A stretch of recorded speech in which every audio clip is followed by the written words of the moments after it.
cientistas renomados, às vezes, de grandes universidades, mas foram pesquisas financiadas pelas empresas multinacionais. Então, o relatório que é apresentado numa conferência internacional por um país, por exemplo, não é necessariamente um relatório que foi desenvolvido por aquele país e que represente as opiniões daquele país. É um relatório pronto, que veio elaborado, sofisticado por empresas multinacionais. E elas fazem se representar nas conferências, muito embora não estejam sentadas na mesa de negociação. São as opiniões delas que estão sendo debatidas, muitas vezes. Né? Então, essa é a situação aqui dessa questão de assessoramento e negociações internacionais. Né? Apoio governamental do país da matriz,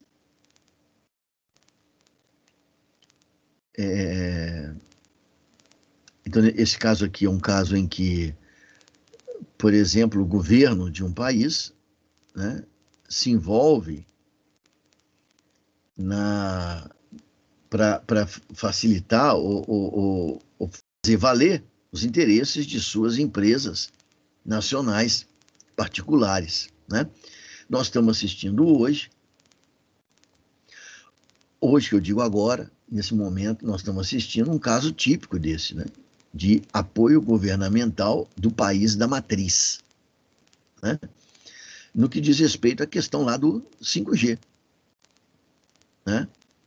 A princípio, o que o governo dos Estados Unidos ou de China, o que o governo desse país, a princípio, tem a ver com esse negócio de tecnologia 5G? Isso não é privado? Não são grandes corporações privadas que estão por trás disso? Então, os governos desse país não tinham que ter nada a ver com isso. Eles não acreditam no livre mercado? Então, que apresentem, cada um apresente as suas propostas e que vença aquele que apresentar a proposta mais interessante. Mas não. Essa história de mercado livre funciona na retórica, no discurso. Né? Na prática, os Estados Unidos estão hoje dando uma demonstração muito clara que não acreditam em livre mercado. Né? Porque estão, tanto os Estados Unidos quanto a China, né? Porque estão se metendo, na verdade, em negociações que acabam por privilegiar as empresas privadas dos seus respectivos países. Né? Isso é apoio governamental do país, da matriz. Né? E ações criminosas. Isso aqui vocês não vão encontrar escrito no texto do Sarfati, não. Tá? Porque geralmente a literatura tradicional que fala sobre isso, que fala sobre empresas multinacionais, não dizem que elas são criminosas, ou que podem ser. Não falo nada disso. Né? Mas nós, hoje, nós temos uma fundamentação, né, histórica suficientemente ampla para saber que, na verdade, a empresa, muitas vezes, para conseguir o que ela quer, ela mata, né? Ela corrompe, né? Ela derruba governos. Né? Então, essas aqui são ações do chamado poder bruto da empresa. Seja lá qual for, se for poder bruto, se for poder brando, na verdade, nós estamos aí de ações e de instrumentos que as empresas possuem para fazer valer o seu interesse, os seus interesses e, muitas vezes, simplesmente para criar legitimidade, né, para a sua existência na sociedade, tendo em vista aquilo que a gente já falou aí no começo do nosso encontro de hoje. Né? Não sei se vocês gostariam de fazer algum comentário sobre o que a gente falou aqui hoje.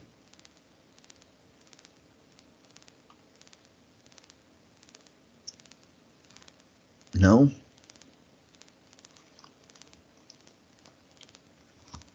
Tá tudo tranquilo? Acho que sim, prof, não tem nenhuma dúvida, pelo menos. Uhum. Então tá. Opa. Deixa eu ver aqui, tem alguma coisa aqui. Beleza. Ok. Então, se vocês estão tranquilos aí, a gente vai encerrando aqui o nosso encontro de hoje.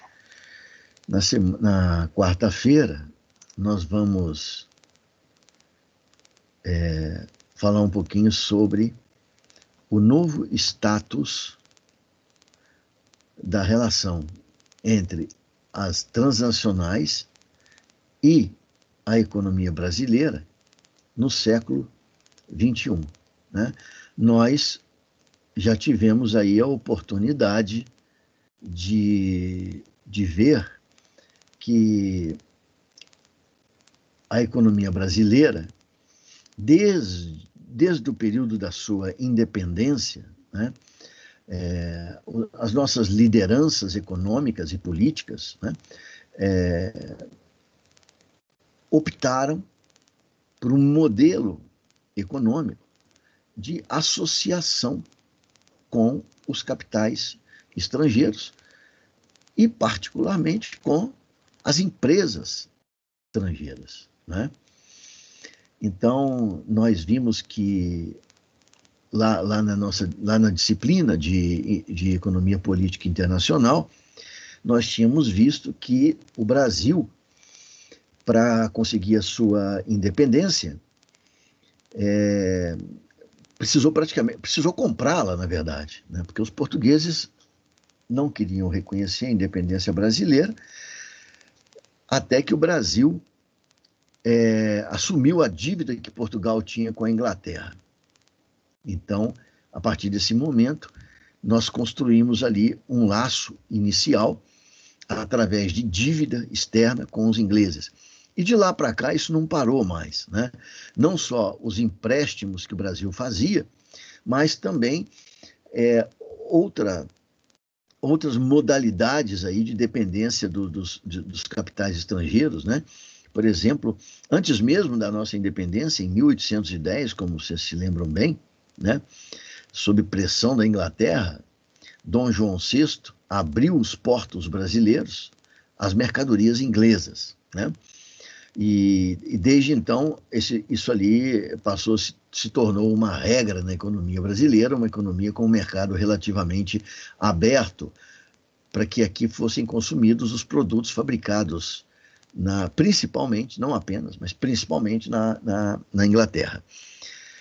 E mais para frente, quando o país se viu diante da necessidade de uma industrialização, em 1930, também, mais uma vez, a gente viu ali nascer um modelo econômico que não rompia, pelo contrário, aprofundava, intensificava os vínculos com o capital estrangeiro. Não apenas o capital de empréstimo, mas também agora o capital produtivo, né? Uma vez que o Brasil criava condições para que empresas estrangeiras se instalassem no país e produzissem aqui uma série de mercadorias que as empresas nacionais não estavam aptas a produzir. E desde esse momento, de 1930 para cá, quando intensificou-se, né, não foi a primeira vez, mas intensificou-se a entrada de empresas multinacionais no Brasil, de lá para cá esse vínculo não foi rompido. Até que na década de 80, né, como nós já sabemos também, né, no caso específico do Brasil, como resultado da explosão dos preços do petróleo na década de 70, né, duas crises do petróleo, explosão dos preços do petróleo, e posteriormente a explosão também das taxas de juros internacionais, a década de 80 no Brasil foi um desastre. Né? De um lado, precisávamos de recursos para financiar a importação de petróleo, e de outro lado, esses recursos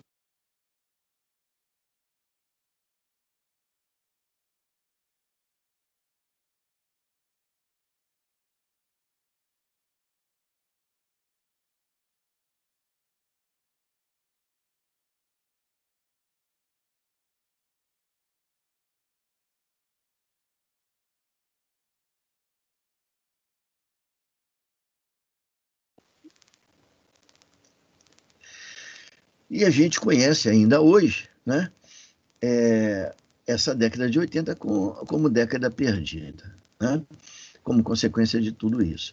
Portanto, quando chega no final da década de 80, né, quando chega o final da década de 80, o que vai acontecer são mudanças importantes.